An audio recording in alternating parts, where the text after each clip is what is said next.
Donald Trump America के 47वें राष्ट्रपति बन चुके हैं और शपथ लेते ही डोनाल्ड ट्रंप एक्शन में नजर आए। उन्होंने बाइडेन प्रशासन के 78 फैसलों को रद्द कर दिया है और 10 ऐसे बड़े फैसले लिए हैं जिनका असर पूरी दुनिया पर पड़ेगा। अमेरिका में टिकटॉक पर बैन के आदेश को 75 दिनों के लिए रोक दिया गया है। ये भी घोषणा हुई है कि सरकार आधिकारिक तौर पर सिर्फ 2 लिंग यानी कि 2 जेंडर्स को ही मान्यता देगी।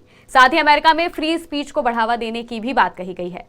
इसके अलावा इमिग्रेशन पॉलिसी, मेरिट, पनामा नहर, फ्री स्पीच समेत कई बड़े फैसले लिए गए हैं जिनका असर आम अमेरिकी समेत दुनिया के दूसरे देशों पर भी पड़ेगा। क्या है ये फैसले, आइए जानते हैं। नमस्कार, मैं हूं महिमा शर्मा और आप देख रहे हैं आज की खबर। ट्रंप ने राष्ट्रपति बनने के बाद किन फाइलों पर साइन किया है, सबसे पहले उन्हें जानते हैं। अमेरिका फर्स्ट की नीति। शपथ लेने के तुरंत बाद ट्रंप ने अमेरिका फर्स्ट की नीति अपनाने की घोषणा की है। उन्होंने साफ कहा है कि दुनिया अब अमेरिका का इस्तेमाल नहीं कर पाएगी। उन्होंने भ्रष्टाचार, महंगाई को खत्म करने की बात की है। WHO से बाहर अमेरिका। डोनाल्ड ट्रंप ने जिन फाइलों में साइन किया है उनमें से एक आदेश में विश्व स्वास्थ्य संगठन यानी कि WHO से अमेरिका के हटने की प्रक्रिया शुरू करने की भी बात कही गई है। 5 साल से भी कम समय में ये दूसरी बार है जब अमेरिका ने WHO से हटने का आदेश दिया है। नए आदेश के मुताबिक WHO ने कोविड-19 महामारी और दूसरे अंतर्राष्ट्रीय स्वास्थ्य संकटों को ठीक से नहीं संभाला। अमेरिका 1948 में WHO का सदस्य बना था और इस संस्था को फंडिंग देने वाले जरूरी देशों में से एक अमेरिका है और इस फैसले के बाद WHO को भयंकर झटका लगा है। टिकटॉक बैन रुका। वहीं एक और आदेश के मुताबिक चीनी कंट्रोल वाले video short sharing platform TikTok के काम को 75 दिनों के लिए बढ़ा दिया गया है, यानी कि बैन पर 75 दिनों के लिए रोक लगा दी गई है ताकि प्रशासन को आगे की सही दिशा निर्धारित करने का मौका मिले। अमेरिका में टिकटॉक के 17 करोड़ यूजर्स हैं और लगातार इस पर लगे बैन को हटाने की मांग हो रही थी। पनामा नहर वापस लेगा अमेरिका। डोनाल्ड ट्रंप ने कहा है कि अमेरिका पनामा नहर को वापस ले लेगा। उन्होंने अपने उद्घाटन भाषण में 19वीं सदी के विस्तारवादी सिद्धांत का भी हवाला दिया। हालांकि उन्होंने इस बारे में कोई विस्तृत जानकारी नहीं दी है कि वो ऐसा कब और कैसे करने का इरादा रखते हैं। हालांकि पनामा के राष्ट्रपति ने कहा है कि पनामा नहर हमारी है और हमारी ही रहेगी।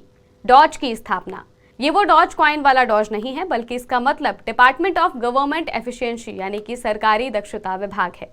इसकी स्थापना की बात नए आदेश में कही गई है। बताया जाता है कि इसका उद्देश्य अमेरिकी सरकार के बेकार खर्चों में भारी कटौती करना और संघीय संचालन को व्यवस्थित करना है। पिछले साल नवंबर में डोनाल्ड ट्रंप ने एलन मस्क और विवेक रामास्वामी को डॉज के को-लीडर्स के तौर पर नियुक्त किया था। हालांकि अब विवेक रामास्वामी ने इससे हटने की घोषणा की है।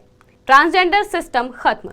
अमेरिका को अक्सर वोकिज्म के लिए जाना जाता है। बीते कुछ सालों में अमेरिका में जेंडर को लेकर काफी डाइवर्सिटी और एक्सेप्टेंस देखने को मिला है, लेकिन अब डोनाल्ड ट्रंप ने यह भी घोषणा कर दी है कि सरकार आधिकारिक तौर पर सिर्फ 2 जेंडर्स को ही मान्यता देगी, जो कि पुरुष और महिला है। नए अधिकारियों के मुताबिक अब से जन्म के समय निर्धारित लिंग को बदला नहीं जा सकेगा। ऐसे में अमेरिका में 3rd जेंडर्स का क्या होगा, इस पर सवाल उठ रहे हैं। Mexico border deal. राष्ट्रपति बनते ही ट्रंप ने मैक्सिको से लगे अमेरिकी बॉर्डर को सील कर दिया है। पिछले 4 सालों में इस रास्ते से करीब 15 लाख लोग अमेरिका में घुसपैठ कर चुके हैं। व्हाइट हाउस पहुंचते ही उन्होंने मैक्सिको से सटे अमेरिकी बॉर्डर पर नेशनल इमरजेंसी लगा दी। अब इस जगह आर्मी और नेशनल गार्ड्स की संख्या काफी बढ़ जाएगी। ईवी पर सब्सिडी बंद। अमेरिकी राष्ट्रपति ने पेट्रोल और डीजल की गाड़ियों को प्रोत्साहन देने के लिए ईवी गाड़ियों पर सब्सिडी खत्म करने का ऐलान कर दिया है। ट्रंप के इस कदम से जहां ईवी वाहनों को बड़ा झटका लगा है, तो वहीं अमेरिकी ऑटोमोबाइल इंडस्ट्री को नया जीवन मिला है। अमेरिका में पहले 20 कंपनियां पेट्रोल डीजल वाली गाड़ियां बना रही थी, जो कि अब घटकर 12 ही रह गई। तो इस फैसले से उन कंपनियों को काफी बढ़ावा मिलेगा। यूएस कैपिटल हमले के आरोपियों को माफी। इसके अलावा डोनाल्ड ट्रंप ने अमेरिकी कैपिटल पर 6 जनवरी 2021 को हुए हमले के लगभग सभी आरोपियों को माफी दे दी है। आरोप है कि इन लोगों ने डोनाल्ड ट्रंप के समर्थन में कैपिटल हिल पर हमला बोल दिया था।